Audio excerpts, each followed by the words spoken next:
Hello people of YouTube, Lee Whittaker here from Lee Whittaker Golf, and today I'm doing another club review, and today's club is the Tailor-made M6 3-wood. Let's see what it's all about.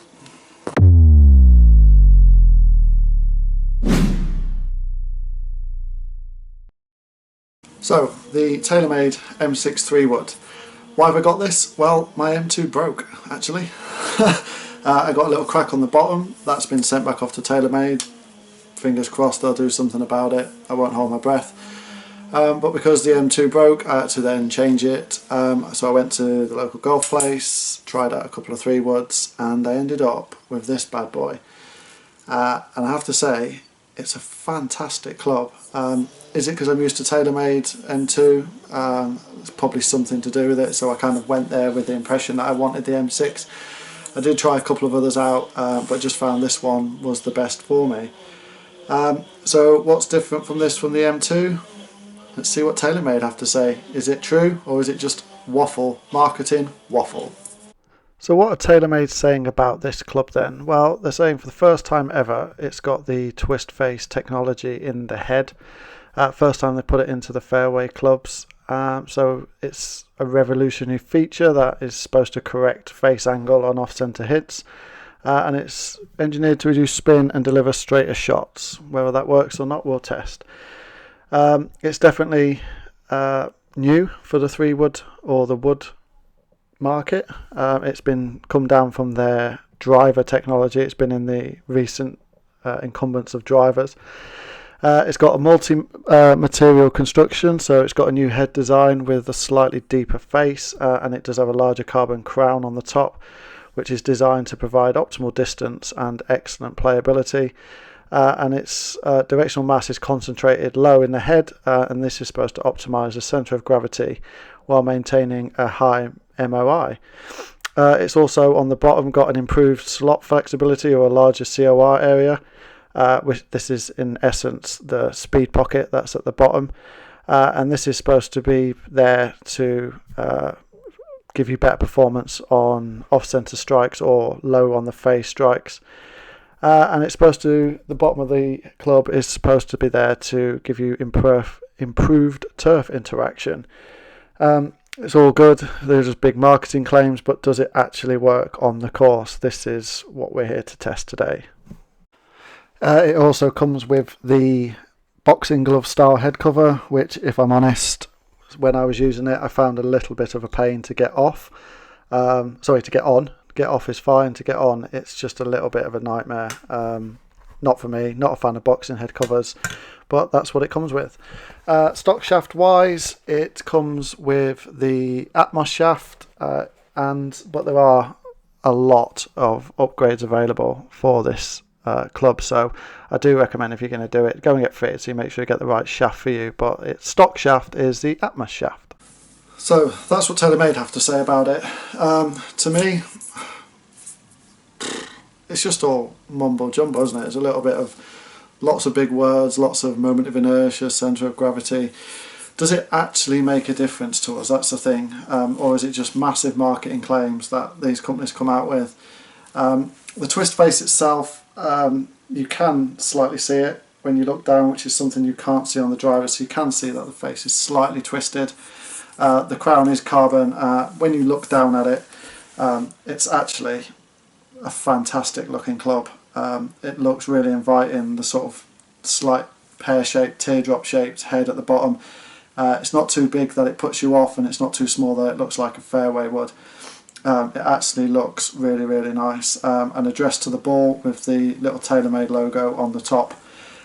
It just sort of centres the ball, it frames the ball really nicely for you, so you know where the centre is. Underneath, it's got quite a lot of shelf appeal, to be honest. It looks really nice. In essence, it is just like, I think it's paint or stickers on the bottom, but the colouring is really nice to look at.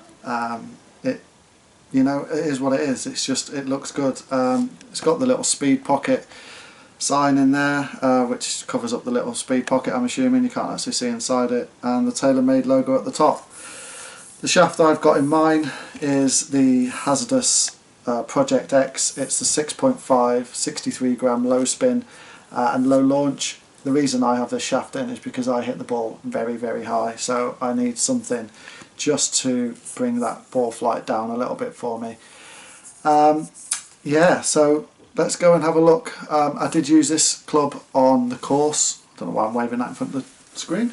I did use this in my course vlog of Trethorn, so I'll show you a few videos of me hitting the balls there. And then I'll tell you what I thought about it after using it on the course, and then we'll go and have a look at what the dry ball data says, what SkyTrack says, how far I'm hitting it, dispersion, that sort of thing. So let's head over and look at a few shots from Trethorn.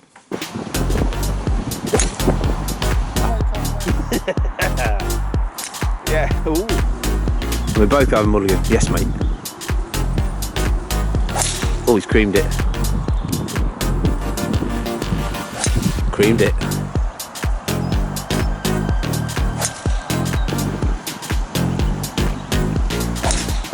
Ooh, smashed it.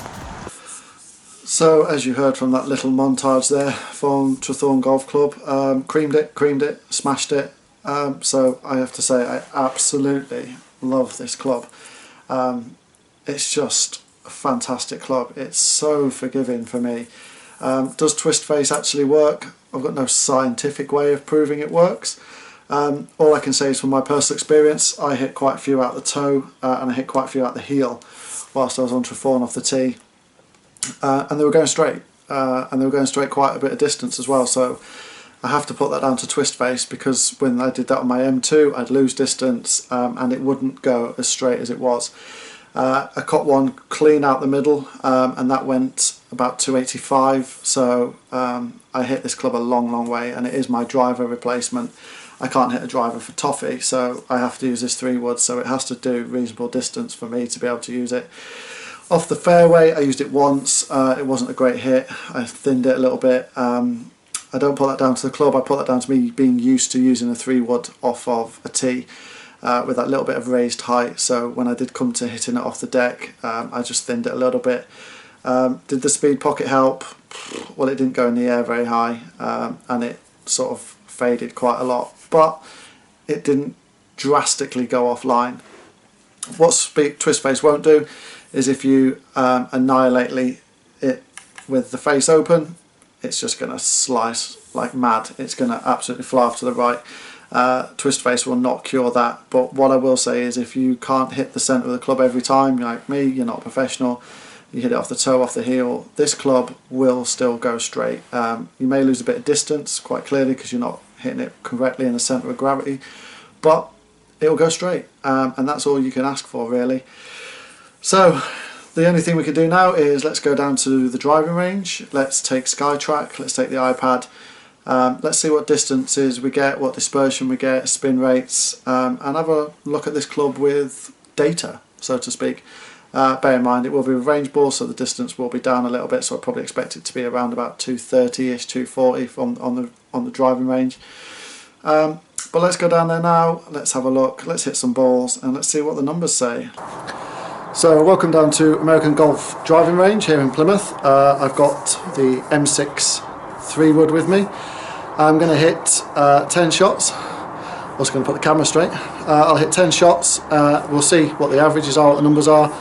I'm thinking, I've not got a tee unfortunately, so these will be off the deck, so I probably think with range balls these will be going about 200, 210 yards maximum. If I have a tee, probably about 230, 240 with these range balls. But let's hit some balls, let's see what kind of numbers we get, and let's see how good and what the dispersion is like on this M6. Let's do it right now.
So the first thing I want to talk about is the dispersion. You know, I've always had the left miss anyway. I always pull it over to the left, so this isn't unusual for me, but the dispersion is quite consistent. It's something I can control. I know exactly where I'm hitting the ball.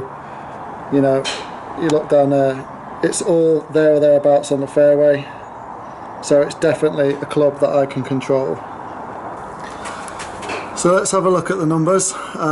Let's start first with the launch angle. They're all pretty consistently around 11.5 degrees, with a ball speed of 127. Obviously, again, range ball, so it's not going to be massively fast. If we look at my average carry, it's 187, but there's some big ones in there where I hit it well, 210 for example. That was a really, really good hit.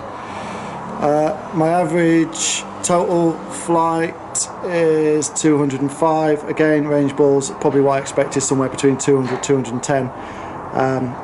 If my wrist was a little bit better, I'd probably be able to hit that one where 210 230 a little bit more accurately. But this is the joy of human testing. You know, we all hit them different distances. Smash factor 1.43, not ideal, should want that a little bit higher. And spin rate is 3.8, which I suppose it's alright. I've always had a high ball flight anyway, so you know, it's nothing unusual for me to have high flight or high spin. But in total, it's certainly numbers that I can work with. So there we go, there's the 3-wood, the Tailor-made M6 3-wood review, both on course testing and dry ball data. Again, the dry ball data is a bit compromised with the range balls in my wrist, but you know, it's not really an excuse. I did hit a good ball out there, not hitting it consistently, but I'm hitting it consistently when it comes to dispersion, and that's what I want a 3-wood to do. This is my off the tee club, this is my 230, 240 off the tee club. And in my opinion, it's the best 3-wood I personally have hit. I did try a few of the others when I used this one and bought this one, but this is the best one I've hit. I will put it up against other clubs like the Epic or the Ping, just to see what numbers I get on those, because now I've got the Skytrack, it'd be interesting. But in essence, would I buy the Tailor-made M6? I mean, I have, and I bought it for a reason, because it's an absolutely fantastic 3-wood. It's certainly one, if you're in the market for a 3-wood, I definitely don't dismiss the M6. Go and try it out. It's an amazing club. I absolutely love it. Best buy of the year for me so far. There's not really much else I can say about it. The sound when you hit it is magnificent, when especially with a proper ball on the golf course. It gives a really nice rewarding crack. So definitely, yeah, for sound wise it's amazing. Hitting off the deck, I can't really do it, but I hit a good few ones there, but it's my off the tee club. So yeah, so I don't know really much else to say really. Have a look at it. If you do go and buy it, you know, have a few swings with it, hit some balls, and see how you get on. But I've been Lee Whittaker, this has been my channel, Lee Whittaker Golf. If you've liked what you've seen today, please feel free to drop a comment below. Please like the video if you've liked it, or if you've got any feedback, please comment. I'm always up for feedback, both good, bad, because it's just constructive criticism for me. And please consider subscribing to my channel. I'd really like it if you could subscribe and hit that bell notification so you get notified of any further videos I do. That's pretty much it, and I'll see you next time.